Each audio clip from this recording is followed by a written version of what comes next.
Well, when you think it can't get any worse for Stellantis, there's more financial news on them.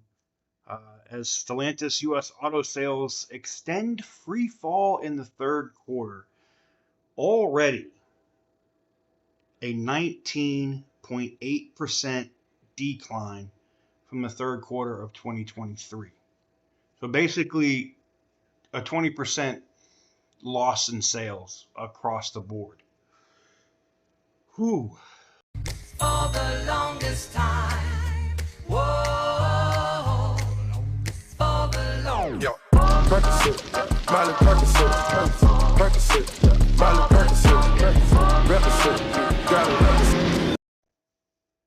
What is up, guys? Welcome on back to TK's Garage. I saw this over on CNBC. I'll put it up here for you.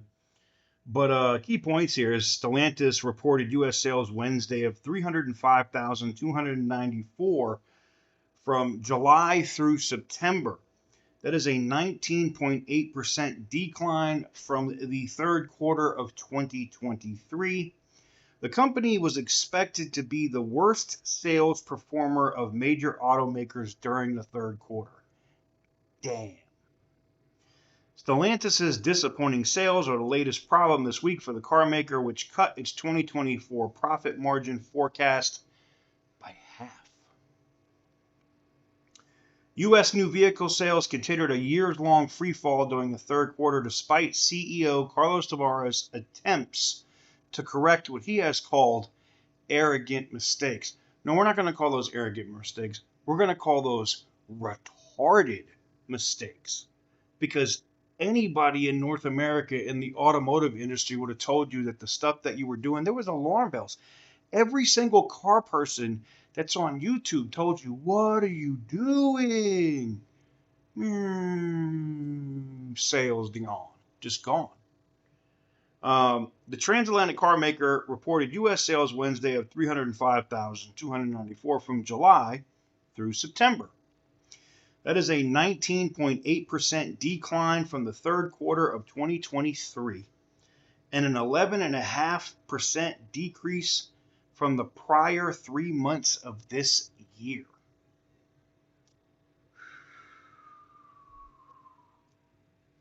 Boom. That is not good. That is not good. CNBC continues here. They said Stellantis was expected to be the worst sales performer of major automakers during the third quarter. Auto industry forecaster Cox Automotive had projected a sales decline of roughly 21% for the carmaker. Cox and fellow forecaster Edmunds expect third quarter sales industry-wide will be down roughly 2% compared with a year earlier. You want to know why they're down?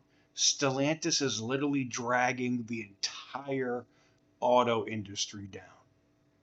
Ford's not having those problems. Chevy, GM, they're not. I mean, yeah, everybody's having issues with sales, but not to the tune that Stellantis is.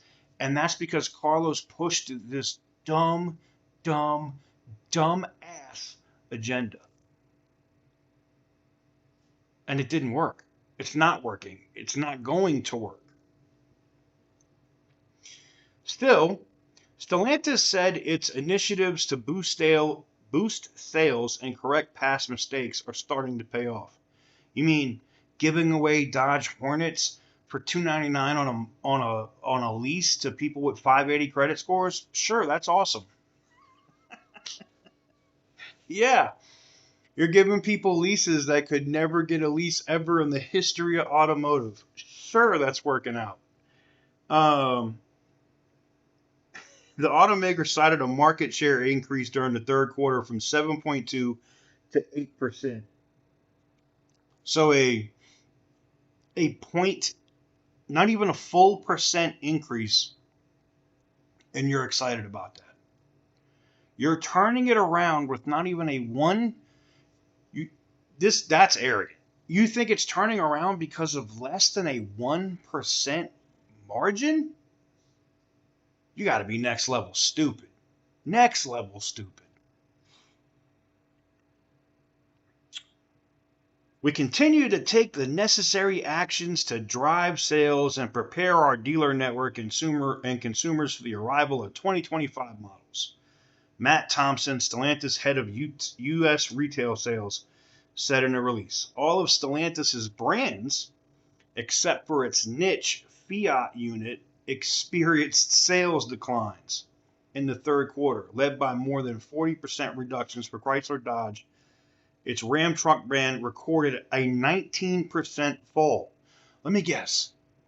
That's because you don't offer a 1500 V8 truck anymore. Why is somebody going to buy that? Why, you think someone's going to buy an inline six that keeps overheating and blowing up when they could go buy a Ford or Chevy, regardless of how reliable Ford or Chevy is? But you don't think they're going to go buy the V8 option somewhere else so that they can go pull a RV?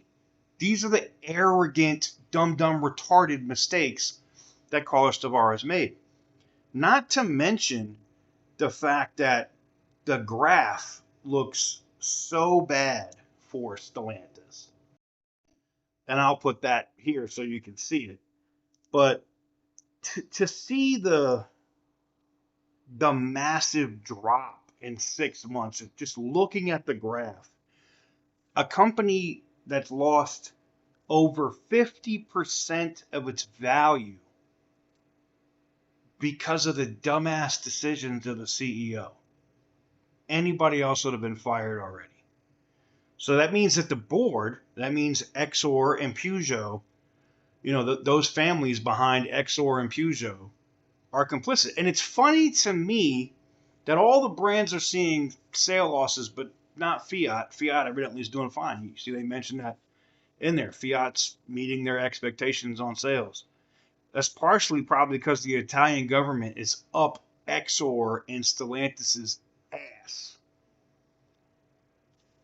I just find it interesting. You took what was, proverbially one of the best, pickup trucks you could purchase on the market. I've had different variations of it. I've had the TRX, I've had the Rebel. They were both great. And you turned it into a pussified French pickup, basically. You just destroyed it. Nobody wants it. No one's going to buy it. Not in its current configuration. And they're also not going to buy it at the prices. I mean, part of it is you got arrogant with pricing. COVID was over. There was no more pandemic. You had to retool the prices like everybody else, but you didn't. You thought you were going to be able to keep selling these 1,500 Rams at $95,000. Well, newsflash, people ain't filing for friggin' mortgages on a damn pickup truck. That's going to be worth a third of that, or maybe a fourth, 40% of that value in 3 or 4 years. Not happening. And banks ain't writing the notes anymore. I thought it was extremely interesting.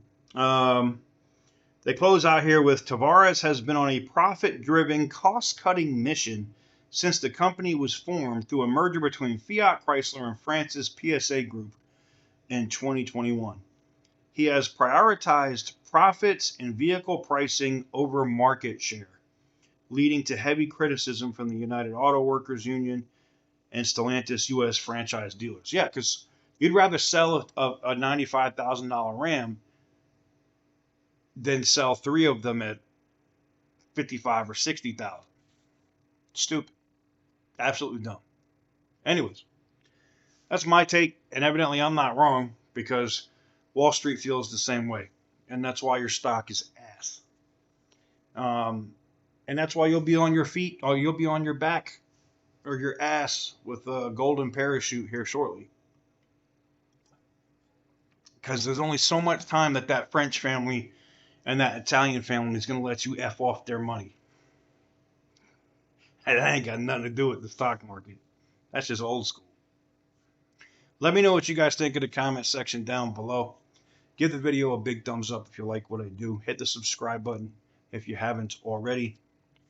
And as always, stay petty, my friends.